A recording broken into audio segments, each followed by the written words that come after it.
So the process that I used yesterday, it's called the placemat. Yeah. So you put a line down the middle, right? And on the left-hand side, you write things I can absolutely do today. Today. Absolutely. Not that I want to, but I can absolutely get done today. Yeah. Maybe 3 things. Make your list. On the other things, the things I will let the universe take care of. Put your laundry list. Everything else there. And then it's called the placemat because you're at coffee, and when you're done, you walk away and you leave the placemat. So I told everyone, crunch it up, rip it up, go burn it. You're done. You've decided what you're going to work on today, and let the rest of it go. Yeah. And it's like, I can affect this. So feel good about what you can affect. That's inspiration. That's not motivation. Yeah. See what I mean? Mm-hmm. Yeah. Yeah. That's it. It's a good approach. And yeah. I used to do things the same way where I always do today's goals, tomorrow's goals, next week, month, year, right, decade. And just think of today. Yeah. Yeah. And you work at today, and if you get through your today stuff, what can I do today that looks at tomorrow? And then you can kind of start moving in the direction you kind of want to go, and then you adjust that as you want to go. Right. And, that's good. It's important. Most people don't do it. Most people live their day flippantly doing whatever they want. Exactly. So that's why I'm like looking at my calendar going, okay, so I have some things put down that I need to get to today. So, but I have time. So I'll do it. Yeah. Okay. So welcome everybody to American Entrepreneur. This is one of the few opportunities I'm going to get, which is I'm super excited about, to sit down with someone in person, especially here in the beginning. So I'm here today with Gail Kraft, author of The Empowering Process, and I'll let you do the rest of your bio since it's extensive. Well, I'll do the Cliff Note version. So, yeah, I originally come from corporate America. I lived in Boston and was on the board of directors for John Hancock Property and Casualty, the Liquor Liability JUA of Massachusetts, leader of disability systems for GE. So pretty high exposed positions. Most of them didn't fit right with me, but I got there. I had a goal to move out to beautiful San Diego, and I did. And when I did, the company I worked for did not click. And I didn't quit. I stayed. And that staying, by the way, really caused anxiety. It caused grief. It caused pain. I showed up not my best, right? Because I didn't like being there. And I ended up getting fired. My attitude created that firing because I didn't have what it takes to quit, right? Yeah. So that was the experience that pushed me into questioning who I am. And that questioning of who I am led me into being on my own and being an entrepreneur because I knew I couldn't work for corporate America anymore. Yeah. Being an entrepreneur led me into coaching, right? So it's like what leads you into what, leads you into what, leads you into what. And that was my calling. Now, have I been successful the whole time? No. When I started off, it was fantastic. I had a network of people that I could turn to that were looking for coaches, and it was fantastic. But I was trying to expand, and I went through a process. At one time, this is amazing, I had 5 coaches. So I'm beyond my bio, by the way, guys. I had 5 coaches. I had a network marketing coach. I had a marketing coach who told me how to dress, how to look, how to be on stage, right? I had a process coach, I had a personal trainer, and I had a nutritionist, right? Yeah. So I was spending a lot of money, and I was going through funnels. Guys, if you become an entrepreneur, everyone's going to tell you you need a funnel. No, you don't. But I thought I did, right? And so I created this process, automated systems, email campaigns, and at the end of about 6 months, I spent thousands and thousands and thousands of dollars, and I had 0 clients because of it. And I remember being on the phone with one of the coaches in tears. Yeah. What am I going to do? And he's like, I don't understand. You did everything you were supposed to do, right? So again, I have to reflect. So I look back, What do I have to do? What is the lesson here? So guys, if you have what you call a failure, what's the lesson? What's the gift? What did I learn from this? What can I do differently? And the lesson, the big lesson for me was I need to not follow someone else's process. I don't care how successful they think it is. It's not me. Kind of like the same lesson when I got fired. It was not for me. So I should have left. That process was not for me. So it was now navigating through trial and error. What is my process? And my process is a much gentler approach.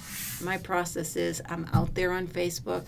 I have videos. You know who I am. I will hold some freebie workshops so that you get to experience what it's like to go through and navigate with me.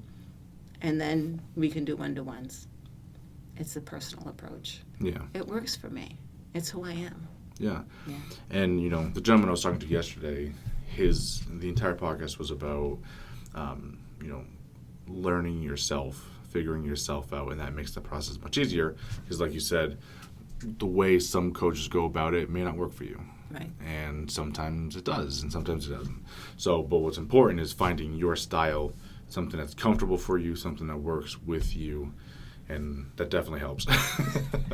Definitely helps. And, I have, through training and all through experience, a tool chest that's a little bit different than most because, of course, I have the corporate, which includes, of course, business management, project management, Six Sigma, and believe me, those tools, the 5 Whys from Six Sigma is amazing. I'll explain that to you in a bit. So I have business tools to pull from. I have a 6 disciplines business coaching certification. So if we want to talk about business process, I got the tools for that. And then I have not only a elite life coaching certification, but I have neuro-linguistic programming master's training, and I am a sole practitioner. So it's very diverse. So whatever you bring to the table, I have tools. I have a client I'm working with now. I've used a tool from almost every single one of those modalities with him because it's what is calling to me to work with him at the time to get him to the next level of accepting himself and where he's destined to go, right? He's a guy that has so much to give, and he's been holding himself back because of fear for so long, and he doesn't want to hold himself back anymore. Yeah. But we need to resolve the fear. Yes. Not break through, resolve it. Okay, so let's jump back a little bit. Now, you mentioned you worked in corporate America for a long time. You're pretty successful. You worked for some pretty big companies. And then because of your inability to confront the problem and quit, you get fired. Do you want to talk a little bit about how that felt for you? Because then you made the jump into entrepreneurship. Right. So I know we're getting a little vulnerable here, but, some people don't like it, some do, whatever. I'm going to push it. Go push it. Push it. So yeah. He said that's an issue. That's one of the ways people get into entrepreneurship where they're like, well, now I have nothing and I need to do something. And, everyone's start is different. And you're one of the few that run across that has this. Usually they quit. They already have something lined up. That's one of the approaches. But you kind of got forced into it almost a little bit. Right. And then had to make a decision. Yeah. Right. So I will tell you that I was, and can I swear? I was a raving bitch. I blamed them for everything, right? I got a lawyer and I sued their ass, right? I did. But through that process, I got to the point where I couldn't even stand who I was. I would look in the mirror and go, I don't know how I still have friends. If I can't stand me and the conversation and the garbage that's coming out of my mouth, how are my friends sticking around through this, right? And that's when I started doing the journey. Now, I did not go back to corporate America, but I did do consulting. So I have project management behind me. It's very easy to get into consulting, do a gig for 3 months, 4 months, right, on contract work. So I did that because it was very comfortable and very easy. So it was still corporate America, but I didn't have to stay. Right, just as it was like getting too much for me. Yeah, the contract's over anyway. We're done, right? And I could step out. So I had that as a safety net to begin with to pay the bills, as I started to build my coaching Yeah. business, right? And I ended up like doing a combination there for a while where I would be brought in to build departments. I'm very good at taking nothing and creating something from it. And that meant coaching leaders, coaching leadership. Yeah. Yeah. Yeah, it's interesting because, you have that experience. So even going into consulting is entrepreneurship. You're starting your own little business there. Right. So it's pretty interesting how it's like, okay, I need to do something. I can become a consultant. Now you can fall back on your experiences to move forward. Right. And we are very good in a rut, or not in a rut. On kind of like the flip of a hat, you're like, I got to do something. Right. I want money. Yeah, it's like, oh God. And so the stress is there. You're like, I got to do something. Yeah. And that's what I've noticed with a lot of entrepreneurs is you get to that moment where you're like, I have to do something. I have no other choices. And then you put your head down and grind and go. Right. And so I've always liked that.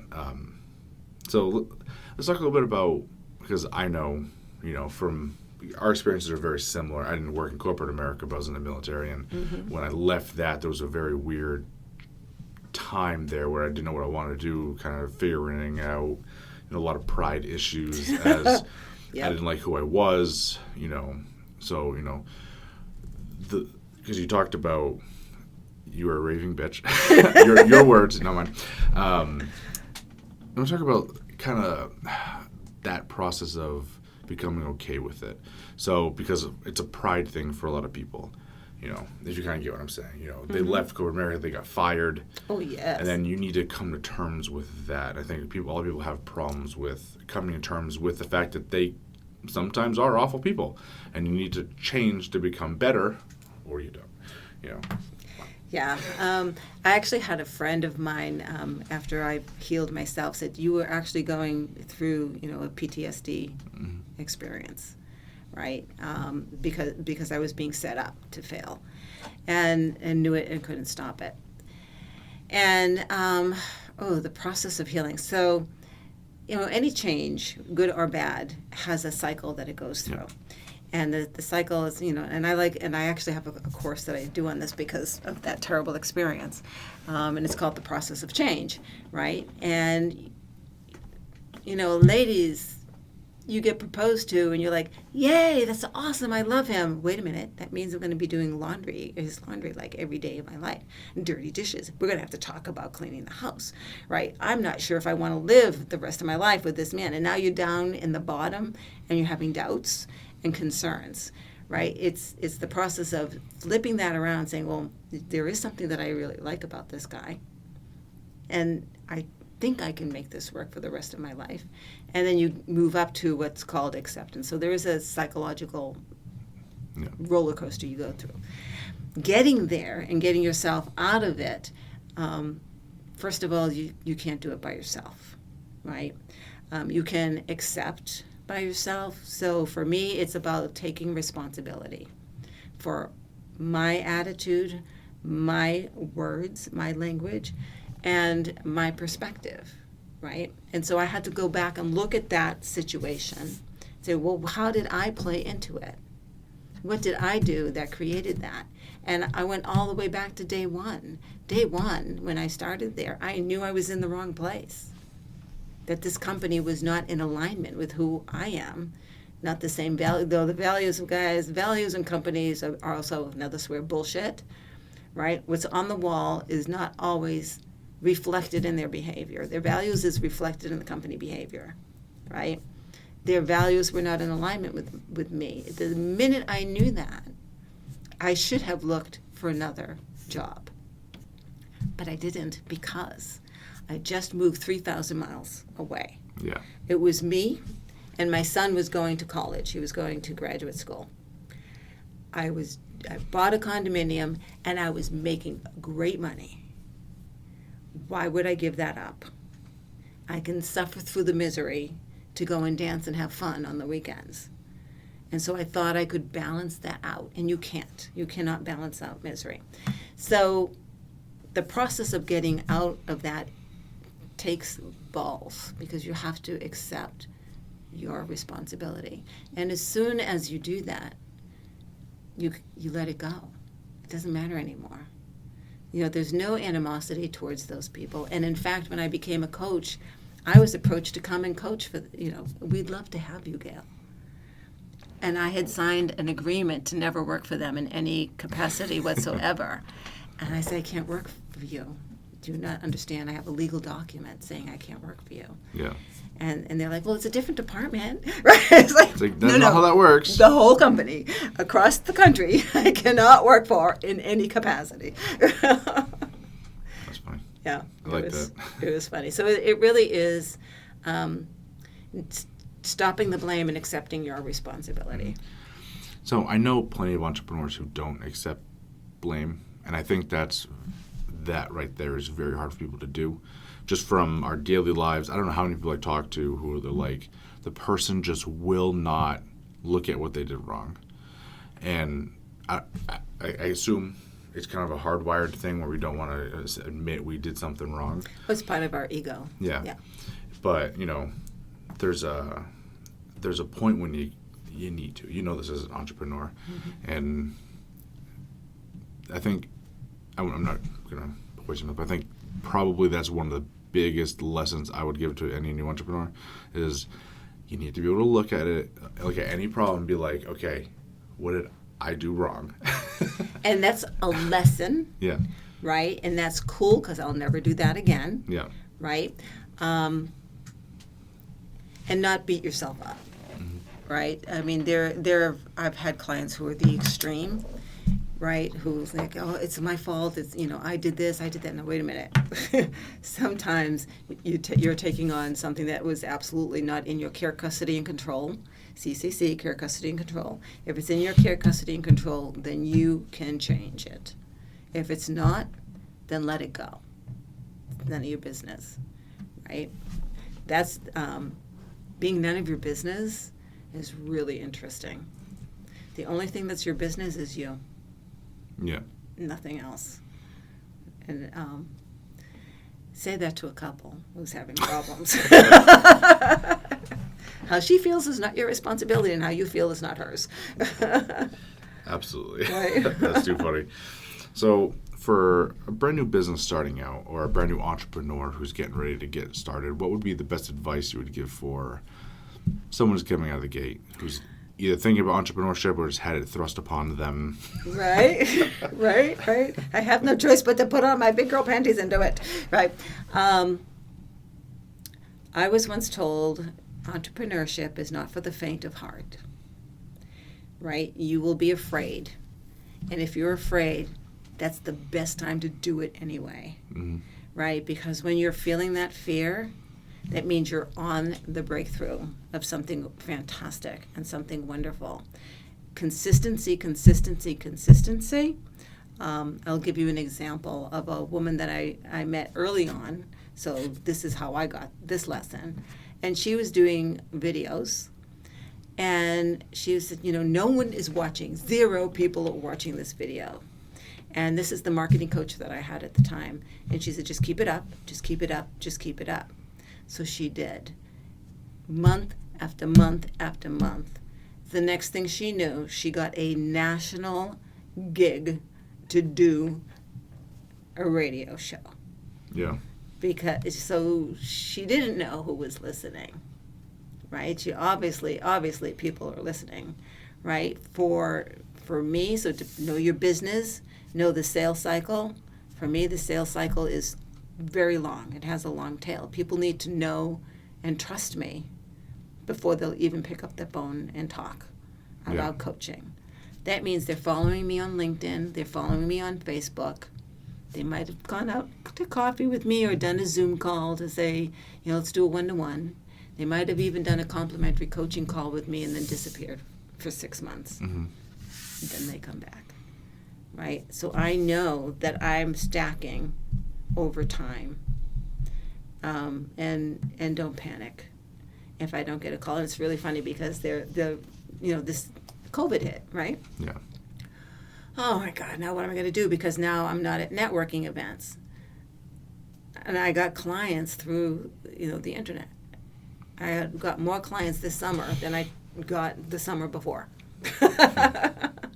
Without being face-to-face with anybody. Yeah. So Just consistency. If you believe in what you're doing, just believe in it. Don't give up. Awesome. Yeah. I like it. Yeah. So for people that want to learn more about you, get in touch. Sure. What do you have for them? My website is surprisegailkraft.com, GailKraft.com. You can find me on Facebook, Gail Kraft 77, or email gail@gailkraft.com. I made it very easy. You just need to know my name and you can find me. That's awesome. Yes. Well, thanks for joining me. This has been good. This is awesome, Chris. I always love to talk to you. Absolutely. And I love talking to you. That's why you're the second person I called for this. And I asked yesterday, but you were busy. So Yes, yesterday I was busy. yeah. Yeah. So awesome. So again, thank you so much. Thank you all for listening, and we'll see you all next time. Bye.